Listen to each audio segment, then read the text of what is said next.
Broccoli বা সবুজ copy আলু দিয়ে এইভাবে রান্না করলে ভাত রুটি সবার সঙ্গে কিন্তু ভালো লাগে খেতে। ভিডিওটি দেখতে থাকুন, আশা করি খুব ভালো লাগবে। নমস্কার, আমি সুস্মিতা নতুন সাথে ভিডিও নিয়ে আবার চলে আসলাম। আজকে বানাবো এত বড় একটা ব্রোকলির তরকারি। এটাকে সবুজ কপিও বলে, খেতে খুব ভালো লাগে, কিন্তু ফুলকপির থেকেও বেশি ভালো লাগে খেতে। চলুন তরকারিটা করি, আপনাদেরকে দেখাচ্ছি কীভাবে বানাচ্ছি। প্রথমে আমি ব্রোকলিটা কেটে নেব, ডাঁটিটা বাদ দিয়ে দিচ্ছি।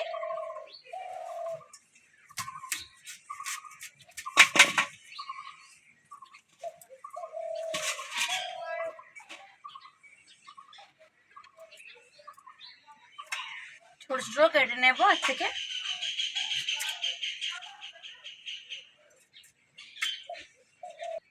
মাঝখান থেকে চিড়ে নেব, ঠিক এমন করে পুরো ব্রোকলিটা আমি কেটে নেব।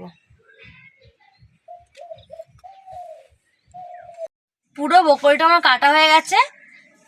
আমি 3খানা আলু নিয়েছি, কেটে নেব।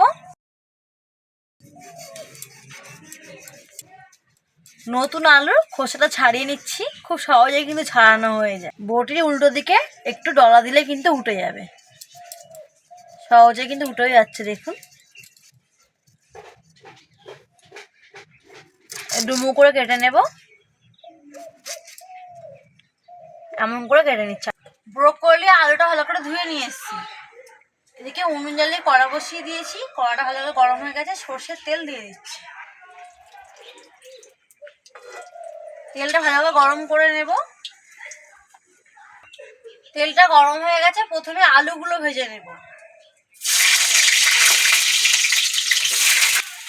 আলুর মধ্যে সামান্য নুন দিয়ে দিচ্ছি,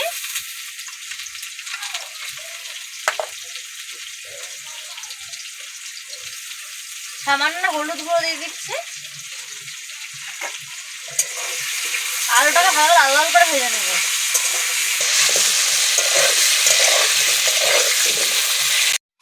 আলুগুলো লাল লাল করে ভাজা হয়ে গেছে, তুলে নিচ্ছি। আলুগুলো প্রথমে ভাজার কারণ আছে, প্রথমে যদি ব্রোকলি ভাজতাম সব তেলটাই কিন্তু টেনে নিত ব্রোকলিতে, তাই প্রথমে আলুটাকে ভেজে নিলাম। এবার ওই তেলেই কেটে রাখা ব্রোকলিটা দিয়ে দিচ্ছি।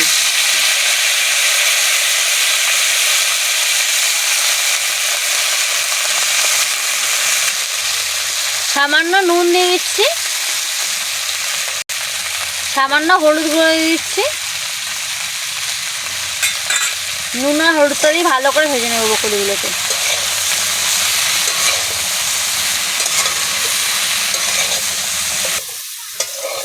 ব্রোকলিটা ভালো করে ভেজে নিয়েছি, এবার তুলে নেব। এই ব্রোকলি কিন্তু এই শীতকালেই পাওয়া যায়, গরমকালে পাওয়া যায় না। ফুলকপি বাঁধাকপি তবুও পাওয়া যায়, কিন্তু এই ব্রোকলি কিন্তু পাওয়া যায় না। কড়াইতে আবারও তেল দিয়ে দিচ্ছি, তেলটা ভালো করে গরম করে নেব। তেলটা ভালো করে গরম হয়ে গেছে, ফোড়ন দিয়ে দেবো। একটা তেজপাতা দিয়ে দিচ্ছি,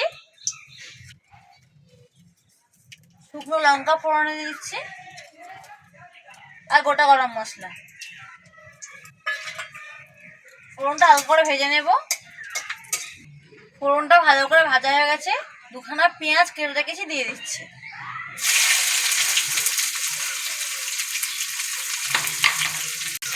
পেঁয়াজের মধ্যে সামান্য নুন দিয়ে দিচ্ছি, তাড়াতাড়ি ভাজা হয়ে যাবে পেঁয়াজগুলো।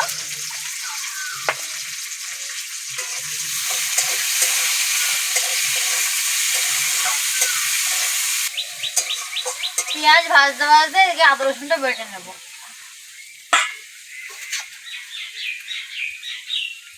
বড় বড় করে রসুন নিয়েছি, বেটে নিচ্ছি।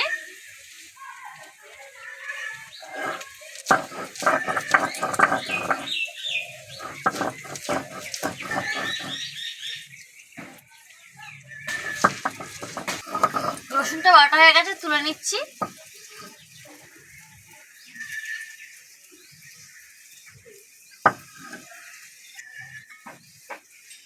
সামান্য আদা নিয়েছি, ভালো করে বেটে নিচ্ছি।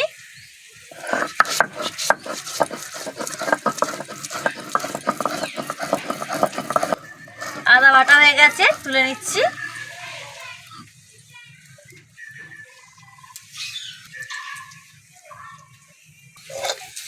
পেঁয়াজটাকে ভালো করে ভেজে নিয়েছি, আমি খুব বেশি তেল দেইনি।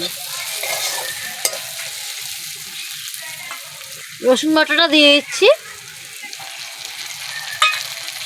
রসুনটাকে ভালো করে ভেজে নেব যতক্ষণ না কাঁচা গন্ধটা চলে যায়। রসুন ভালো করে ভাজা হয়ে গেছে, আদা বাটাটা দিয়ে দিচ্ছি, একটা টমেটো কেটে রেখেছি দিয়ে দিচ্ছি, 4টে কাঁচা লঙ্কা ছিঁড়ে গেছি দিয়ে দিলাম। মশলাটা ভালো করে ভেজে নেব। মশলাটা ভালো করে ভাজা হয়ে গেছে, 1/2 চামচ হলুদ গুঁড়ো দিয়ে দিচ্ছি, 1 চামচ লঙ্কা গুঁড়ো দিচ্ছি। আবারও মশলাটা ভালো করে কষিয়ে নেব। আমি জিরে বা ধনের গুঁড়ো এখানে দিলাম না, আপনারা চাইলে দিতেও পারেন। মশলাতে তেল ছেড়ে এসছে, ভেজে রাখা আলুটা দিয়ে দিচ্ছি, ভেজে রাখা বকরিটাও দিয়ে দিচ্ছি। বকরি আলুটা ভালো করে কষিয়ে নেব মশলার সঙ্গে। একটু সময় নিয়ে কষাতে হবে, প্রয়োজন হলে সামান্য জল দিয়ে দিয়ে ভালো করে কষিয়ে নেব।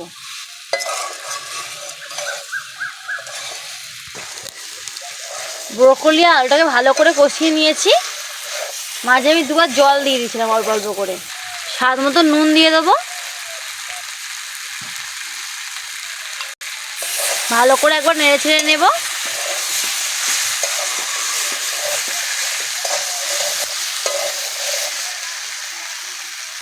এবার জল দিয়ে দেবো আলু আর বকরিটা ভালো করে সিদ্ধ করার জন্য।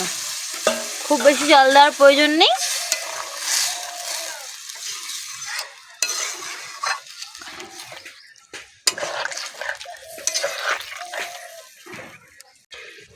ঢাকা দিয়ে দেব, মাঝে ঢাকা খুলে নেড়ে দেখে নেব।